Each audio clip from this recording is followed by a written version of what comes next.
Get tickets at BroadwayInChicago.com.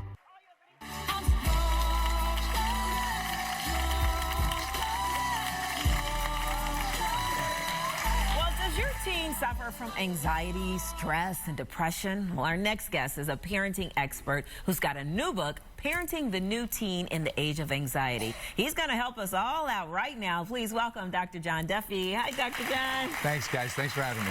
And this is an important time, an important time for a book like this. I know that you're good friends with the Rancics, so make sure you tell them we said hello. They wrote the foreword in the book. They did. And why did you have them do that? So I met them on the set of another show talking about parenting, not a great show, but a show, and they were so warm and inviting, and they're smart and funny and insightful. And I've had a chance to work with them, and they're such great parents to Duke that it was kind of a no-brainer to ask them to write it, and I was really grateful that they did. Right. Yeah. Now, you say that the world of teens and parents has changed dramatically. How so? Yeah, so this generation of teens, if you think about it, they're the first ones who've had massive anxiety and depression. Social media has been part of their lives, their entire lives, right? So those likes that we kind of, that affect us a little bit, they affect them a lot. Their self-worth, their self-esteem are so deeply involved in all of that. And there's a whole bunch of other elements, the juuling and the vaping, the PSA that you showed at the front end. So as parents, we're kind of pioneers here because we don't know our kids' world as well as they do, and we're really the first parents ever in that situation. Yeah. Right, and when we were coming up, it was different. I think there was a lot of parents who were like, hey, toughen up. You know, I had football coaches, toughen up. You couldn't have water. Right. It was all about making you mentally stronger, and I think that where's the line like between toughen up and being empathetic? Yeah, so I think you want to foster resilience in your kid, but kids today have so much on their plate. They're pretty resilient. They're pretty strong. So you don't want to add to their burden with the toughen up thing. They're pretty tough as it is. Their worlds are pretty perilous for them, especially emotionally. So you have to walk that line really, really carefully. And the idea, I always think back to what's the idea behind parenting. It's fostering competence and resilience. And if toughen up is part of that message, fine. But if it's not, then you got to pull it out of the repertoire. Right. I want to go back to something you just said before you asked that, because you were saying we don't as parents know their world. Our worlds are so different. Yeah. How do we get into their world to know what they're going through? Right. So the best way to do that is ask them.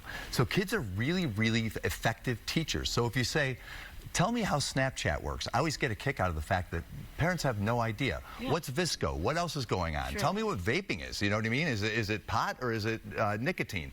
We don't know what we don't know, and there's a lot we don't know. So we can be meta about it and ask the questions, and our kids are pretty good teachers. They'll tell us. Right. What about those people that say they'll wait for your kids to talk to you? Like, if you pry, they'll shut down. If you ask them questions, they won't offer it up. You kind of have to, like, be strategic on how you get the information out of them. Yes. So a generation ago, even 10 years ago, we had a wide enough berth where we could wait for that to happen. Now, we have to draw it out of them. We have to start those conversations. And, guys, we have to start them early. When our kids are younger than 12 or 13 or 14, at 7, 8, 9 years old. That's when those conversations have to get started. Right. What about if you're asking your child questions and your child doesn't want you to know?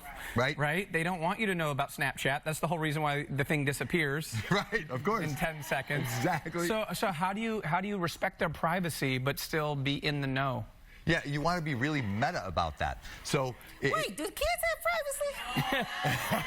I'm hitting the chord now because it is. We've talked about it on this show. Like, if you're under your parents' roof, do you have privacy? Right.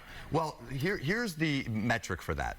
It's about safety and wellness. So if you feel like the safety and wellness, emotionally or otherwise, is at risk, then your child has no privacy. All rules, that's all out the door. If, though, they are just posting things online, and you know they've proven to you, you can trust them, and they're in the right lane, and they're pretty safe, then you afford them some degree of privacy, because one day they're going to leave the house. We're raising adults, not kids, right? Right. Yeah. So what are the signs before maybe a breakdown from a teen? Yeah, so if you're talking about a real emotional breakdown, you're going to see some really dramatic changes, both behaviorally and in terms of emotion. So you might see that they hang around with a completely different group of people, or they don't hang around with anybody at all. Grades drop through the floor. And what about, like, maybe always wanting to sleep, not wanting to go anywhere? There's that kind of lethargy. And emotionally, you might see these massive mood swings that feel way out of proportion to what's going on. So if your child's in that kind of straits, then you need to get them help right away. You know, reach out to a mental health professional that works with teenagers quickly. Right. What are the 3 most important takeaways for parents? Right. So the first thing is your kids need to be able to come to you with anything that they're struggling with anytime, and you need to deliver that message to them with abundant clarity, right?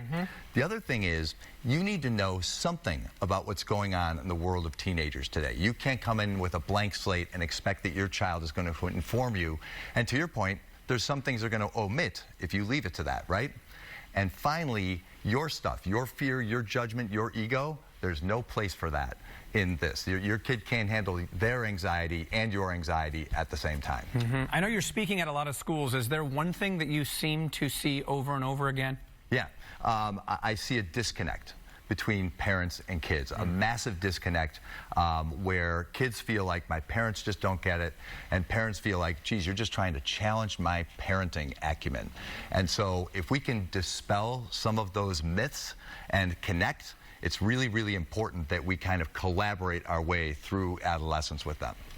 Very good advice. Val, you have a teen. I'm going to give you this book. Yeah. No, you know what? I mean, you're some good advice, and some I already practice, you know, so I appreciate that. Thank you so much. Yes. Be sure to pick up a copy of the book, Parenting the New Teen in the Age of Anxiety, and Dr. Duffy will be at Lyons Township High School tonight at 7 o'clock. Thank you, Doc. Thanks so much, guys. All right, coming up, everyone's buzzing about the Downton Abbey movie. Richard Roper will tell us if it's worth your royal money. And we're celebrating Hispanic Heritage Month. Blake Alexander has a live performance in Espanol. Today, for an emergency.